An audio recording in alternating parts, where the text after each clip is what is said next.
12월 20일 토요일 말씀으로 시작하는 아침입니다. 기도하시겠습니다.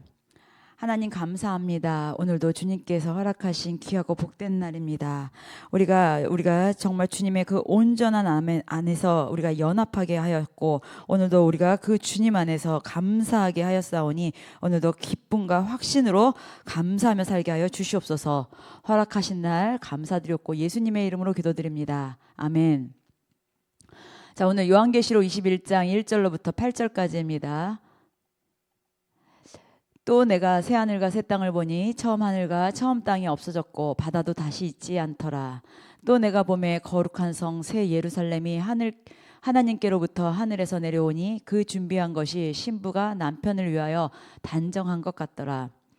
내가 들으니 보좌에서 큰 음성이 나서 이르되 보라, 하나님의 장막이 사람들과 함께 있음에 하나님이 그들과 함께 계시리니 그들은 하나님의 백성이 되고 하나님은 친히 그들과 함께 계셔서 모든 눈물을 그 눈에서 닦아주시니 다시는 사망이 없고 애통하는 것이나 곡하는 것이나 아픈 것이 다시 있지 아니하리니 처음 것들이 다 지나갔음이로라. 보좌에 앉으시니가 이르되 보라, 내가 만물을 새롭게 하노라 하시고 또 이르시되 내 말은 신실하고 참되니 기록하라 하시고 또 내게 말씀하시되 이루었도다. 나는 알파와 오메가요 처음과 마지막이라.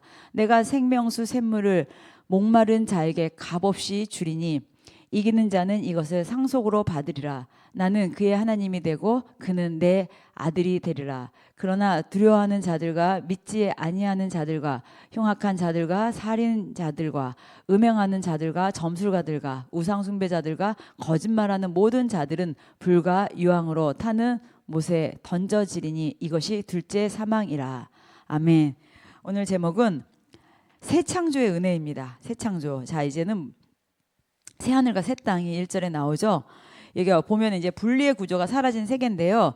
처음 하늘과 처음 땅이 지나갔고 바다도 다시 있지 않더라. 이는 세상이 소멸된 것이 아니라 하나님과 인간을 갈라놓았던 그 분리되어 있던 그 구조가 다 제거되었다는 것을 의미하는 거죠. 하늘과 땅을 나누던 궁창, 또 인간과 인간을 나누던 바다, 이젠 더 이상 존재하지 않는다는 말씀입니다. 새 하늘과 새 땅은 하나님과 인간이 막힘없이 함께하는 세계를 말합니다. 죄로 인해서 하나님과 우리 사이에는 죄로 막혀 있었습니다.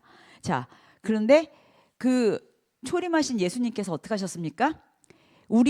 하나님과 우리 사이에 막힌 담을 십자가에서 죽으심으로 그 우리 사이를 죄를 허물고 우리를 연합하게 하셨습니다.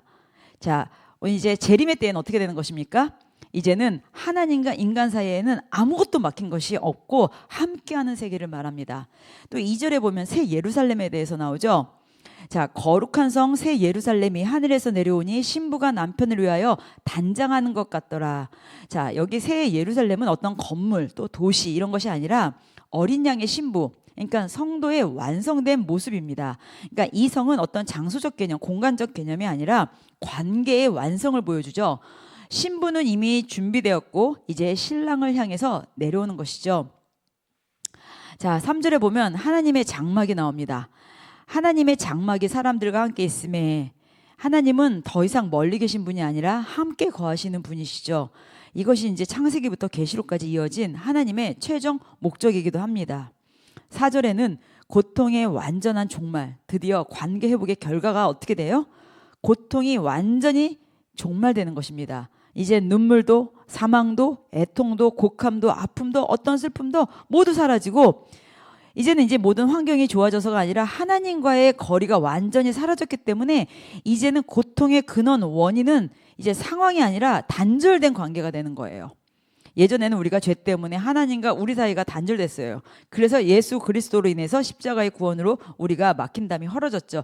이제는 그 모든 사이에 어떤 바다도 어떤 궁창도 어떤 모든 것도 없고 그냥 연합된 관계가 되어지는 것입니다. 5절에 만물을 새롭게 하신 하나님. 자, 보라, 내가 만물을 새롭게 하노라. 하나님은 미래의 약속이 아니라 완료된 사실을 선언하십니다. 새로움은 완전한 갱신이고 또 구속의 최종 성취입니다. 그러니까 이 말씀은요, 신실하고 참됩니다. 6절에는 알파와 오메가, 그렇죠? 구원의 시작과 끝.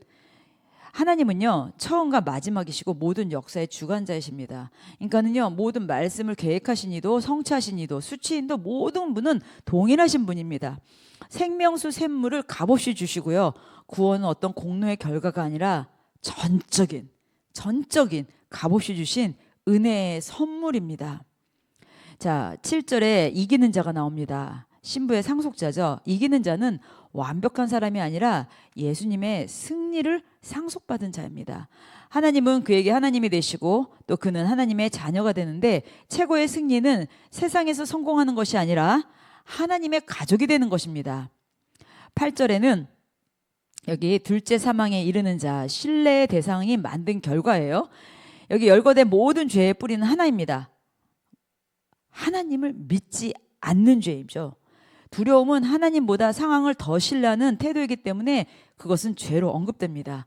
둘째 사망은 강요가 아니라 회개 없는 선택의 결과입니다. 자, 오늘 1절부터 8절까지 각 절별로 좀 보셨는데요. 심판 이후에는요, 황폐가 아닙니다. 분리가 끝나고 하나님과 신부가 영원히 함께 거하는 세계의 선언입니다.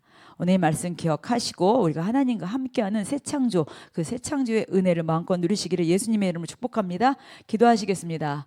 참 좋으신 하나님 감사합니다. 오늘도 우리에게 모든 우리의 사회에 막힌 것 하나도 없이 정말 주님과 연합하게 하셨습니다. 우리가 이제 주님의 신랑 신부로서 완성된 정말 주님의 그 연합 공동체로서 우리를 불러주셨고 함께하게 되었사오니 이 회복의 결과로 주 안에서 오늘도 이 땅에서도 마음껏 누리며 살게 하여 주시옵소서. 감사드렸고 예수님의 이름으로 기도드립니다. 아멘. 오늘도 주 안에서 승리하시기를 예수님의 이름으로 축복합니다. 기도하시겠습니다.